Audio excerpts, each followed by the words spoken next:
Comic Book Syndicate, assemble! Hi, here we are. This is a very special episode of the Comic Book Syndicate. We are here to review the year 2013. And to help us out, we have George Rizak, the Manhunter from Mexico, as usual. We have Kev-N, and we have a very special guest on our first episode of the show. This is Lisa. How are you, Lisa? I'm doing good. Okay, so what we're going to do is we're going to go through each person, and we're each going to give our top three, starting with our number three. So we are going to start with Lisa. Lisa, what is your third favorite comic of 2013? I don't want to sound too cliche, but I do really like the new Catwoman comics that have been coming out. The artwork is fantastic. She's drawn extremely sexy. I really like it. And the storyline, I've only read 3 of them so far. 3 issues? 3 issues. Okay. And not 3 issues, 3 trades. 3 trades, okay. And the storyline's good. I really like how they play up the fact that she's sneaky, she's sexy, she dresses up as all these different type of people to sneak into bars and sneak into all these different groups. And it's just interesting to read, and it's fun at the same time. So that's my number 3 for 2013. Perfect. All right, and I've never read it, so maybe this is something I'll pick up now. Yeah. Great recommendation. Okay, Kevin, you're number 3 for the year. Well, my number 3 was close. It was between Aquaman and Wonder Woman, but I chose Wonder Woman. Part of the reason is I've liked what Brian Azzaro's done with the gods. The New Gods. The New Gods, yes, excuse me. It's been an interesting take on them. It's a different Wonder Woman, but it's a good Wonder Woman. And I've been enjoying the stories, and I love the artwork on it. Excellent. Okay. George. Number 3 is Captain America, art by John Romita Jr. Awesome, stupid comics, but it's classic science fiction comics. He's in Baron Zemo's world that he's created, another dimension that he's populated himself with genetic monsters. He's there for like 15 years, but it's only a second in our world. It's just classic Cap. I love it. We've got a little bit of an overlap here because my number 3 pick for the year is also Wonder Woman by Brian Azzarello and Cliff Chiang. It's probably the consistently best comic of the New 52 reboot. And there's some people I know that online that have refused to read it because they changed their origin or whatever. I'm not a big fan of rebooting origins, but if you can get past that, this is a great comic.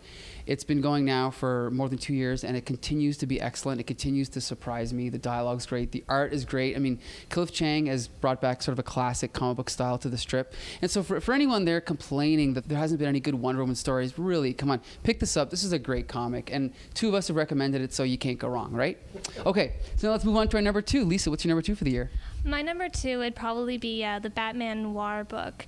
It's drawn by Eduardo Rizzo. Is it Rizzo or Rizzo? I think it's Rizzo.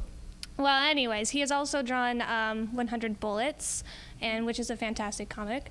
This comic book I really enjoyed just because, A, the art is fantastic, and they give Batman a bunch of little twists, and it's really nitty-gritty, rough. I like it. It makes it different. It's what I imagine Batman to be.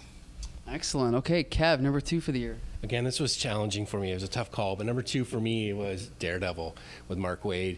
And part of it was after 12 years of basically not getting a break with the comic, very dark and great. Not saying that the Bendis run and the Ed Brubaker run weren't great. It was just nice to see a refreshing style to it. I think Mark Waid brought back a little bit of that Silver Age style to it. The art's been great in it. It's been colorful and bright. And it's a comic that you can pick up. I feel, yes, there's an ongoing storyline, but each issue can be read on its own. And that's why I pick it as my number 2. I think you've sold me on that Daredevil. He was quite a bummer for a while. But my number 2 is going to be Trillium. I think I'm pronouncing that right. The Jeff Lemire book. Kind of a jerk for the way he laid it out. You know, you got to read it sideways and then so. But it's that sort of. The book has had that challenge to it, and after getting out of Sweet Tooth, which for me I absolutely loved, and to now be given this story on top of it that has a completely different feel. It's wonderful. It's got my time traveling, my dimension, all that stuff that I love about sci-fi, put in with a little old school, like, 1600s or early 1800s, like explorer journals, you know what I mean? Like, and then we ran into a tiger. Like, it's a lot of fun. And I must say, yes, it is. I did like Sweet Tooth, but I like Trillium better. It's more true to classic sci-fi than a lot of movies and TV shows that you see lately. I think it's a really good comic. Anyway, my number 2 is another DC comic. It's Batman by Scott Snyder and Greg Capullo. This comic reflected in the sales month in and month out. Nothing can beat this comic. Not Superman Unchained, not Infinity, not Forever Evil. This is the best-selling comic in the industry, and with good reason. It's not quite as good as it was in the first arc, the Court of the Owls. But it is still really good, and the art by Greg Capullo is really what keeps me coming back. I just think he's really one of the best guys in the industry. Although I don't like the inking. By Danny Mickey, I think it is. But Greg Capullo's art is just excellent. And Scott Snyder is still doing a really good job. So if you don't pick up this comic, please pick it up. It's a great comic. All right, so for my number one pick, I chose Fatale, written by Brubaker. It's only 3 trades in so far, so I started it not really knowing that. So sadly, I'm waiting for every issue and trade to come out. But it's really amazing. Just the storyline is fantastic. The main character I have a love and hate relationship with her. I think what she's fighting for is really great, but at the same time, the way she uses people in the books is absolutely terrible. So you really have a conflict when you're reading the books because you really, really want her to lose, but you also want her to win. And I think that's really good writing, and the artwork's fantastic. So that's my number one pick. Excellent. Okay, Kev. Number 1, which is a surprise for me to even say this, is Hawkeye. Who would think Hawkeye series would be a number 1? This book was the biggest surprise for me. I was told to pick it up. I picked it up, the first trade, read it, loved it, and I have it ongoing. I mean, to take who's mainly a supporting character for many years, to actually take him and do such strong characterization. And then you have his, the female Hawkeye. Yes. Great character as well. And is it Pizza Dog? Yes, Pizza Dog. Yeah.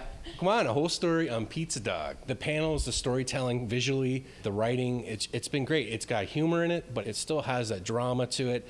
It's just a great book. It was a huge, huge surprise for me, and I'm enjoying every issue. And I also want to point out, Daredevil and Hawkeye are both not tied to any Marvel events, crossovers, continuity. You can read these on their own and understand everything that's going on. And Hawkeye was my runner-up. So, I mean, it's an excellent book. Anyway, George. For me, it's the same every year. Year in, year out. Invincible. One of the best books ever. It says it right on the cover. One of the greatest comic books. The events that have gone on this year are, if you don't read the book, this is not a book you can just pick up the latest issue of. You've got to start from the beginning. It is totally worth it. It's amazing. And this year, just awesome stuff has happened. I mean, you talk about what Alan Moore has done with superheroes and all these other things like that, but they have gone even beyond that. Now you've got your main character, Invincible, conspiring with the supervillains he has locked up for years and going, all right, listen, you know what? I just punched you in the face and threw you in here. I actually didn't listen to a damn thing you said. What do you want to do? Oh, you want to bring free energy to the earth? All right, well, let's do that part of your plan. Sure. So you know what I mean? Like, it's gone beyond, like, now the vengeance of this character that started in issue, 7 is now being brought forth. Like, it's classic Kirkman. Okay, here we go. Could be an anticlimax. This is my number 1 pick of the year, Daredevil by Mark Waid. Mark Waid has always been one of my favorite writers, so it doesn't surprise me when he hits a home run, but he actually seems to get better over the years, and this could be his peak, and it continues to surprise me every month.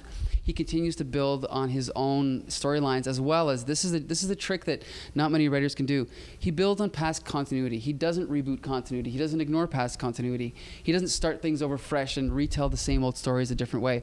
He builds on stories from the 80s, the 90s, the zeros, and beyond that, it's like Kevin said, the series is no longer as depressing as it once was under Bendis and Brubaker and the other writers, there was all good stories, but it's just that it's taken a much lighter tone, closer to the early 1960s Stan Lee stories, right? A little bit more high-flying Daredevil, fun-loving guy kind of thing.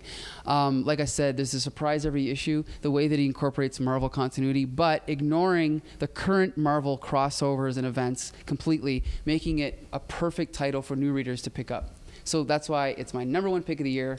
And as you can see, you can complain all you want, but there are plenty of good comics out there. You've just heard a bunch of them right here. So if you're looking to pick up comics, you can start with the ones that we mentioned here, the best comics of 2013.